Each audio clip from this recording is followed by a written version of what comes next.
Here's a list of pros and cons for when you decide to either hire a mix engineer or mix your music yourself. So the pros to doing it yourself are that you're super flexible to make it sound exactly how you want without having to rely on someone else to get it to sound how you want and without relying on their timeline. You know, you can take the budget that you would have spent on mixing, save that money, put it towards videos or promo or whatever else, and the quality will actually compound over time as you get better at mixing. The cons of mixing it yourself are that you can't really focus on your artistry as much if you're just stressing over your mix all the time. You won't have the time or energy if you've been EQing a snare for 4 hours and it still sounds like trash. You know what I mean?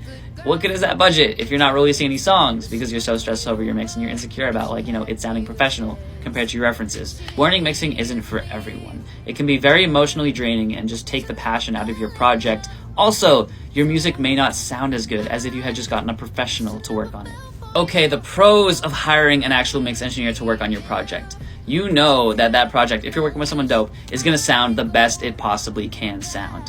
Another pro is that you can focus on your artistry. You can sit back and, like, you know, write the songs, write the melodies, the lyrics, all that stuff, record it. Just focus on being an artist instead of stressing over EQing your vocal or your snare or whatever. Okay, the cons for hiring a mix engineer is that it can become very costly over time. You have to budget that in for every single song that you release, and that can definitely add up. Aside from that, you're depending on the mix engineer's skills and timeline for getting your song finalized. In some cases, it could be a very drawn out process for getting, you know, revisions squared away in terms of, you know, getting the mix to sound exactly what you envisioned in your head. Because you're working with someone else's perspective, the engineer may not exactly have the same vision that you do.